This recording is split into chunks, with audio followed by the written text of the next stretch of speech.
Hello, I'm Reverend Sam, and this is the Secret of Glory and Power. Why do we have this program? We have this program because I believe that you are born with a purpose. I'm born with a purpose. I may be feeling my purpose right now in your life, because the way God does it is that He gave each of us divine purpose before we were born. God said to Jeremiah, before you were formed in your mother's womb, I knew you, and I know you're going to be a prophet. When you look at Jesus Christ, before he was even conceived, prophecy had gone hundreds of years before that he was going to be the Savior. John the Baptist, there was prophecies. Samson, his mother saw an angel, there was prophecies. There are many of those things. When I was in my mother's womb, there were dreams that my mother had. Even though my dad did not want my mom to have the pregnancy, but the Lord appeared to her and said to her, I want to go through the world to bless humanity through you. Will you allow me? She said, of course, yes. So she insisted on not aborting the pregnancy.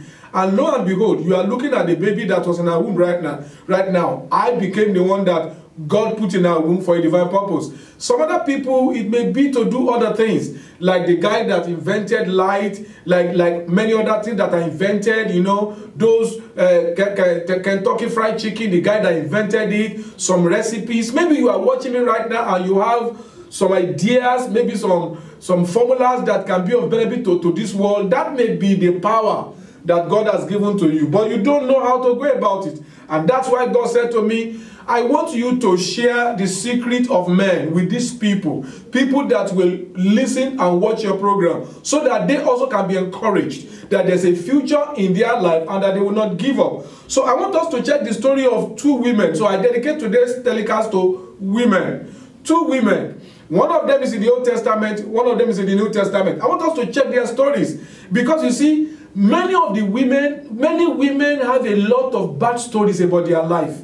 Maybe because naturally God created them as an emotional being, so it's easy for them to give in and be lured and be deceived. I'm not running down women. I respect you, but I'm just telling you the truth. Men are more rational, women are more emotional, and some men that are not sincere, those who are playboys, they know how to toy with the emotion of women. And women are strong people.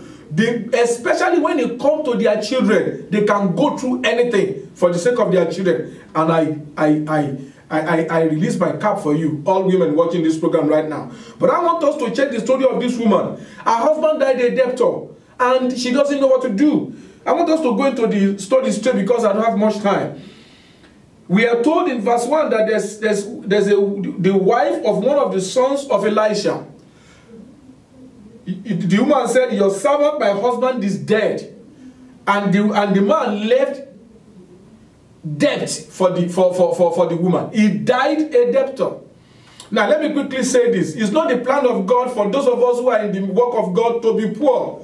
And neither is it the will, and neither is it God's pattern to make you rich overnight. It's not done. God is a God of process. It takes time to do everything. God will first of all test you with little.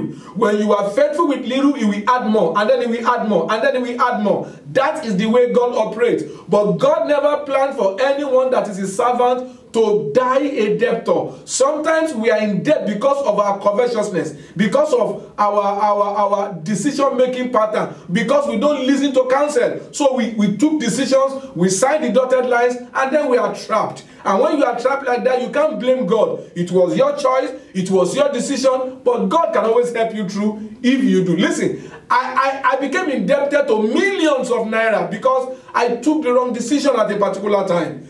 And at the time I said to God, you know what, Lord, I know it's not your fault. I took the decision, though you gave me the intuition and the feeling in my spirit that I should not sign it, I should not enter into the agreement, but I did. And I'm sorry. And I'm sorry. I just need your mercy to help me out. I was able to confront my failure. I didn't push it on God because I know it has nothing to do with God. God gave me the signal, but I ignored it. And I thank God that right now the debt has been minimized to the BRS level. I've been paying them gradually and gradually and gradually. And I'm talking about repayment that has spanned almost 6 years.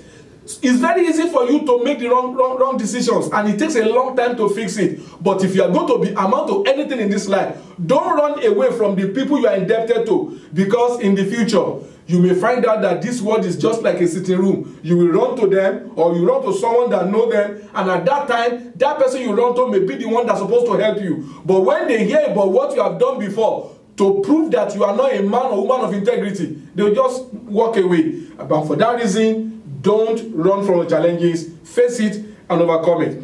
This man died a debtor. It's not the plan of God. But you see, this woman was faced with a situation. Her 2 sons are the collateral. Unlike our days when you can use your house, you can use probably your treasury bill as your collateral. In those days are the days of slavery. So the creditors always feel confident that if the person cannot pay, they can at least use their children to keep working for them until the debt is covered. And of course, more often than not, the debt will never be covered because interest will keep going on every outstanding amount.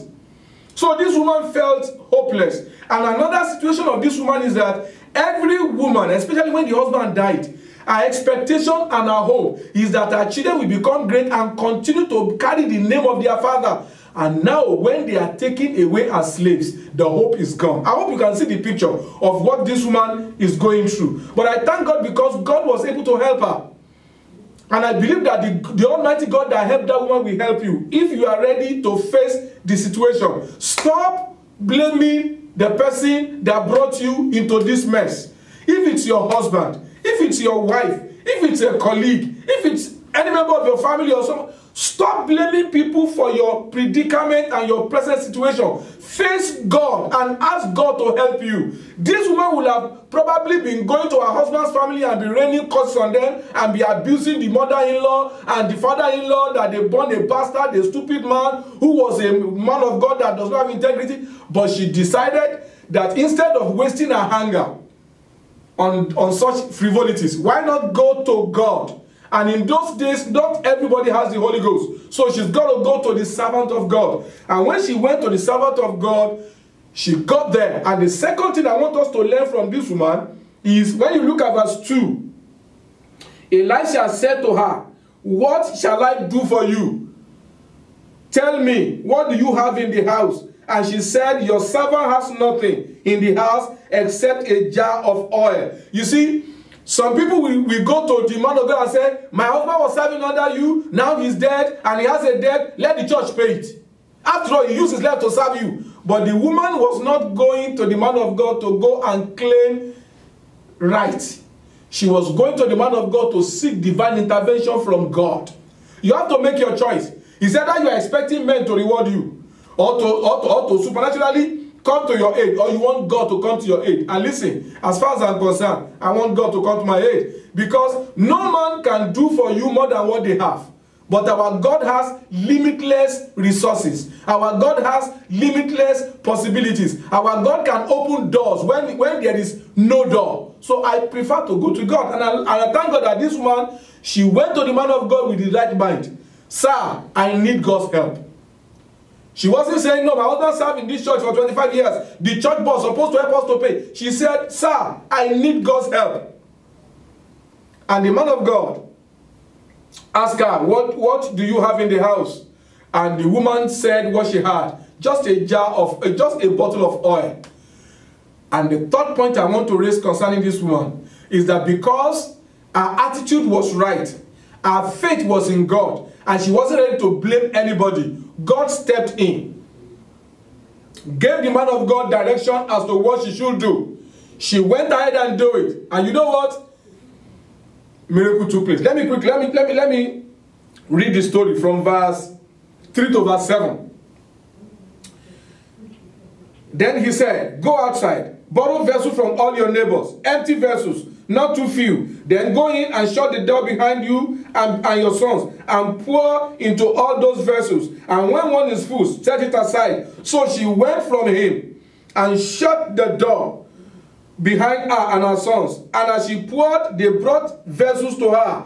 When the vessels were full, she said to her son, "Bring me yet another vessel." And he said to her, "There is not another vessel." Then the oil stopped flowing. She came and told the man of God and the man of God said, "Go, sell the oil, pay your debt, and you and your sons can live on the rest."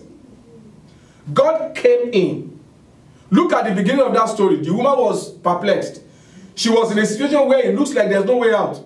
She's going to lose her 2 sons. But because of her faith in God and her right perspective to life, she was not only able to pay the debt, but she ended up having money to start a business and leave both her and her children. What situation are you going through today? Things can change, you know.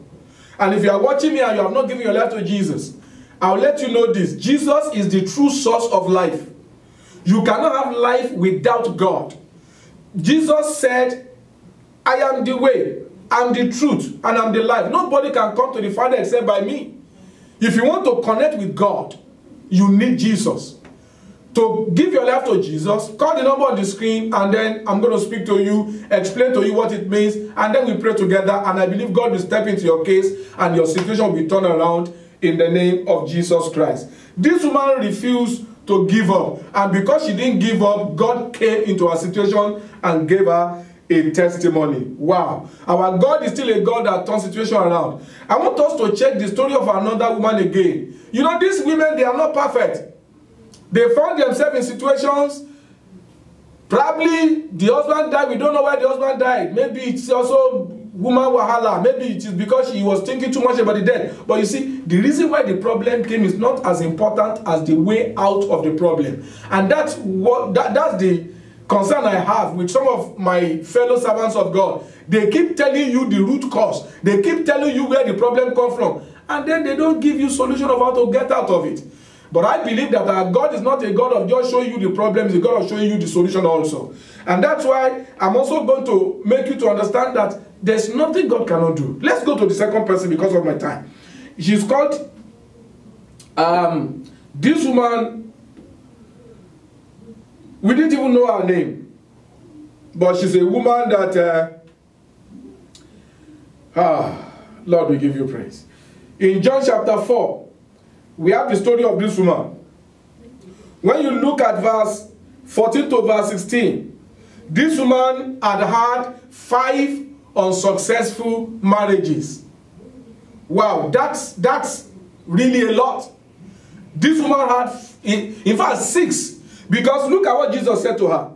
When you look at verse 16 to verse 18, Jesus said to her, "Go, call your husband and come here." The woman answered him, "I have no husband." Jesus said to her, "You are right in saying, I have no husband, for you have had 5 husbands, and the one you now have is not your husband." The woman, oh my God, the woman had entered into 6 wrong marriages. That means when we look at her life, it's more or less like her life was a complete mess up. Can you imagine? Just try to paint the picture. In those days, they used to bring the bridal price like we do in Africa right now. And then can you imagine our family, the family of our first husband coming with all the entourage, and then they had a large party, and then, you know, they brought the bride price, and then she was married only for her to be divorced. Because at that time, in those days, men have the legal right to just file letter of divorce and give to their wife. What happened? We don't know. Maybe the woman, because she was younger, she was impatient, she allowed innocence and, you know, youthful exuberance to enter in. Maybe she was giving the husband problem, and the husband could not cope with her incessant fight and abuses and all that. And the man said, "You know what? Don't kill me. Go." And then she went back to her house. And then the second husband came. And then they had party. And then after she entered, she was now comparing this new man with the one she had married before. And she was telling this man that even my former husband was better than you. He gives me money, you don't have anything. How you have his mouth? And the man said, "You know what? This letter of divorce, go back to your first husband." By this time, people started noticing that, this woman has a curse on her life. And then by the time it was the third man, I can imagine they won't do elaborate party because people have started counting. And then the third man, maybe that one just married her because want to have pity on her. But that one is having extramarital affairs, is going around, and then she confronted him and he said, "You know what? I'm not your first or second husband. Get out of my house." And we don't know the story of that woman, but she had 6 unsuccessful marriages. What am I trying to say? You may have had a lot of stories that does not make you happy. But that does not mean that the rest of your life can be a failure. You can make a decision today that, you know what, I want my past experiences to be in the past. Let me look out for the new thing that God will do for me. Because God said, remember not the former things, neither consider the things of behold, I will do a new things. So the thing is that God is always in the business of doing new things for all of us. But my question is, are you ready? Are you ready to embrace the new level? Are you ready not to allow your former mistakes, the former disappointments, to ruin your future? I've come around women and I discovered that the trauma they have suffered because of their experiences before sometimes make them to withdraw and not want to go all out to the new person because they don't know what the new person is going to turn out to be. And that's why you need to allow the Lord to lead you. You don't need to go to a prophet to ask for, is it the will of God or not? Pray to God yourself. In the New Testament, the Holy Spirit is in you, and He has been commissioned by God to reveal to you all the truth that you need. So if you really need to know the truth, you can go into your closet, you can do fasting and praying, and then talk to God. Man of God, does it mean that God cannot use a prophet for me? I did not say so. What God's supposed to do is to use the prophet to confirm what the Holy Ghost has told you personally. When I was trusting God for who to marry, part of my story is that when God spoke to me about a particular person, I didn't expect that person to be my wife because as far as I was concerned, she's not too spiritual enough to be the wife of Reverend Sam Ajibade. But I kept on knowing it was God. And there's this friend of mine who's a prophet. And then I said, man of God, I don't understand. This is what I'm having in my spirit, but the truth is that I'm not too comfortable with this. They said, listen, we've known for like a month now. But we know that if we tell you, you're going to say no. That's why we just pray that God will speak to you. And because they confirmed what I know, He gave me more confidence. That's the way it's supposed to be. Whether you're a pastor, a church member, God speaks to all of us. I'm talking about the situation of your life. You want to enter into a new business, you want to get married, you want to take a decision. Everything must rely on believing in God because, listen, like I said to you earlier, many a time we make some mistakes. It might take just like 1 hour to make a mistake, and it might take another 5 years to correct one mistake. You can imagine this woman. Look at how long. Even if she's getting divorced after every year, that means for the past 6 years, she's been moved from one man to another, one man to another, one man to another. But another thing we discover in that woman's life is that she had a heart for God. And that's what I'm going to encourage you, dear woman. Have a heart for God. Listen, if you have a heart for God, God cannot ignore you. God will always be there for you when God knows that you have a heart for Him. How do I know this woman has a heart for God? When we read from verse 9 to verse 26, we saw that this woman was asking Jesus questions about the Messiah. This woman was saying that, we worship God here, but the Jews said Jerusalem is the place to worship God, and he was asking spiritually deep-rooted questions, which shows that she may have had bad experiences in marriage, but she had not given up her faith in God. Maybe you are watching me right now and you have given up faith because of your situations. You have said to yourself, what is God looking at when I'm walking to all this trouble? Listen, God does not work like that. You've got to know how God operates. The Holy Spirit has been given to you by God to lead you, not to force you. So if you make a choice to do the wrong thing, there's nothing God can do about it. And stop pointing accusing finger at God for the decision that you take that backfired. When Adam was told, don't eat the fruit of the tree of knowledge of good and evil, he had been given instruction. His wife came to him and said, this fruit is good, let's taste it. And then he agreed. God didn't have to force him not to agree because man has been given the power to do what we want to do. But we have been encouraged to do what God wants us to do. So, this woman had a heart full of fear for God. And that's one of the things that I believe make God to connect her to Jesus. Maybe you are watching me right now and you have had a lot of bad experiences, maybe with some men of God. Listen, don't give up. I believe that God brought you across my way because God wants you to connect. I believe that if you have a good heart, God will always do something good in your life. Don't give up. Do you know that the third part of this woman's story, because of my time, when you look at verse 28, the Bible says, so the woman left her water jar and went away into town and said to people, come and see a man who told me all that I ever did. Can this be the Christ? This woman already had bad image in the city, but she didn't consider her bad image. She still went ahead and evangelized. You that is not bold enough to talk to your friends about Jesus because of things you have gone through in life, you are cutting short your reward. This woman still went ahead and told them. And you know the funniest part? The surprising thing is that they listened to her. Despite the fact that she has had 6 marriages in a very small city. You know, when you go to a small city, nothing is hidden. She had 6 marriages. So even the babies, they know that this woman, that one that is going, the one that just entered the store, she has had 6 husbands. They know. But they still listen to her. Look at verse 39 to verse 42 now. Many Samaritans from that town believed in Jesus because of the woman's testimony. He told me all that I ever did. So when the Samaritan came to Jesus, they asked him to stay with them, and he stayed 2 days.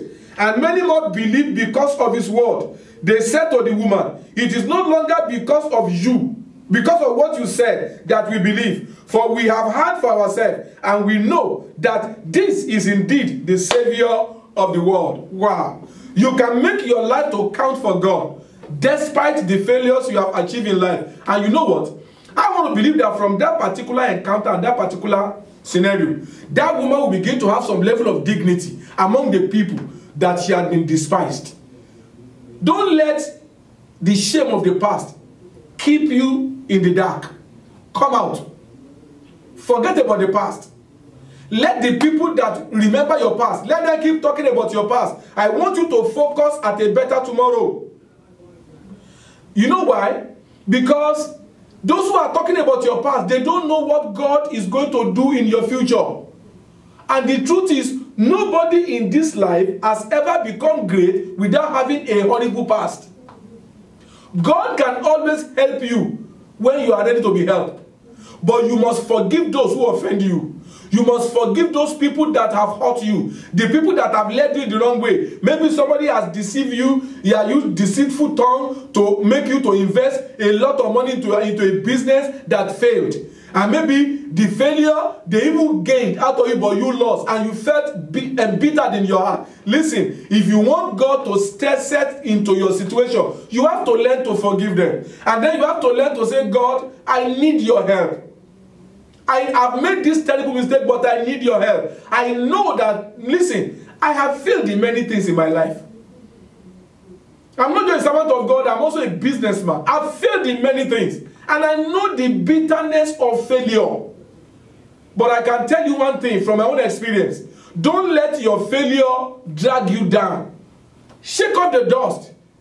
Learn from your past mistake. And be more careful before you sign dotted lines. I used to be very eager to make money. And because of that, I fell into a lot of deceitful schemes. Many of them online. Some of them physical. I learned bitterly. Some mistakes some other people make that impacted on my financial life. I learned bitterly. Some people even spoke wrong things about me to my wife. It took God for me for my wife to just open her mouth and say it. I just saw she started reacting and I don't understand why. I learned not to talk too much to people. And I continue to follow God. Listen, what am I trying to say? Your future is glorious. Don't mess it up. You can start today to chart a new course for your life. And if you have tried every other avenue and has not worked for you, I want you to try Jesus Christ. He is the Savior of the world. He came to die for your sins. And apart from that, he said that he will make you to reign in this life. You said, man of God, I'm already past 50. I know. It's not too late for God. It's better for you to enjoy the rest of your life than for you to keep getting sorrowful over your past misfortunes. God has a new page. And, you know, as I talk right now, I just see what looks like a book. And I see it flipped, and then I had God has a new page, and I believe that that new page for your destiny has so many glorious things ahead of it. So don't forget, God has good plan for you. If these women came from adversity, the first one, her husband had a debtor, the second one has had failed marriages, and yet God brought them out successfully. Listen, your testimony shall be the next. I believe so in the name of Jesus. Now, let's quickly go to the success secret for today. Because every time we have the secret of glory and power, I tell you that I always try to share with you a success secret. The success secret for today is have a teachable heart. What does that mean? Be ready to listen. Some people, they always listen with the mindset of correcting the speaker. That's not a teachable heart. You must have a heart that is willing to listen for just one purpose, to try to understand. Even in marriage, you must develop teachable heart. Because if you don't develop teachable heart in marriage, it can ruin your marriage. Innocent situation can become a terrible situation if you don't know how to say, oh, honey, I'm sorry. Darling, I'm sorry. My husband, I'm sorry. Just admit your fault. That's what it means to have a teachable heart. Don't think that you know it all. Because the truth is nobody knows everything. And you know the truth. Sometimes you are even the one that is right. Don't tell the other person I said so. You are even the one that is right. But as long as the other person does not even know that what he or she is doing is wrong, you know what you should do? Just accept them the way they are. Tell them you are sorry. After all, the Bible says that as much as it lies with us, we should live at peace with all men. So if your spouse, if your friend does not know you or a mistake, you keep correcting them and they keep repeating the same thing. Just tell them, you know what? Forget about it. I'm very sorry that I misunderstand you. I don't want anything to come in between us. The truth is, sometimes in the future, it may be the next few days, it may be the next few weeks, maybe the next few months, maybe the next few years, they will realize that you are actually right. And they will respect you more because you tolerated them. The Bible says that when we are around people that are lower in faith than we must not bring them up into arguments that does not profit. We must learn to understand people's level and work with them. But let me end up by saying this. Have a teachable heart. Learn from your mistakes. And not just that, learn from other people. I have a habit. When anybody comes to me, whether you are small or great, doesn't matter your age, if you come to me and say, you know what, you do this, you do this, you do this, you do this, sincerely from my heart, I will listen with an open heart. You know why? I want to learn. I either learn from that person's wisdom or I learn from that person's foolishness. Whichever way, I learn. So it's always better to be fast to hear, to be slow to speak, and to be slow to get angry. This is where I'm going to stop today. And I want you to know that I need your support for this program to continue to be on the air. I need your financial support. How do you do it? You just bring your advert to this program. Let's have more adverts so that we can have more money to be able to not only establish this time, but to even enlarge it. And as you do that, the anointing of God that God has given to me will begin to work for your prosperity. The anointing of Joseph, the anointing of breakthrough, begin to work for you. Because I am a servant of God and I carry the anointing to prosper generations. So I expect to hear from you. Until I come your way again, don't you forget something. There's a glory in your life. I'm Reverend Sam. God bless you. See you next time. Bye-bye.